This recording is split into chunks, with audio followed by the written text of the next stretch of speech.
ছেলেদেরকে সুসংবাদ দিন, তার মানে বিপদে ধৈর্য ধারণ করতে হবে। প্রিয় ভাইরা, ইন্নামা সবরু ইনদা সাদামাতিল উলা।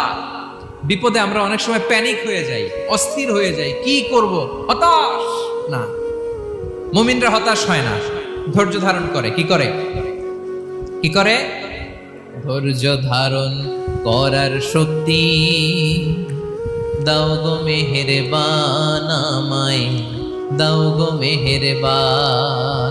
পড়েন, ধৈর্য ধারণ করার শক্তি দাও গো মেহেরবান আমায়, দাও গো মেহেরবান। সবাই বলুন একসাথে, ধৈর্য ধারণ করার শক্তি দাও গো মেহেরবান আমায়, দাও গো মেহেরবান।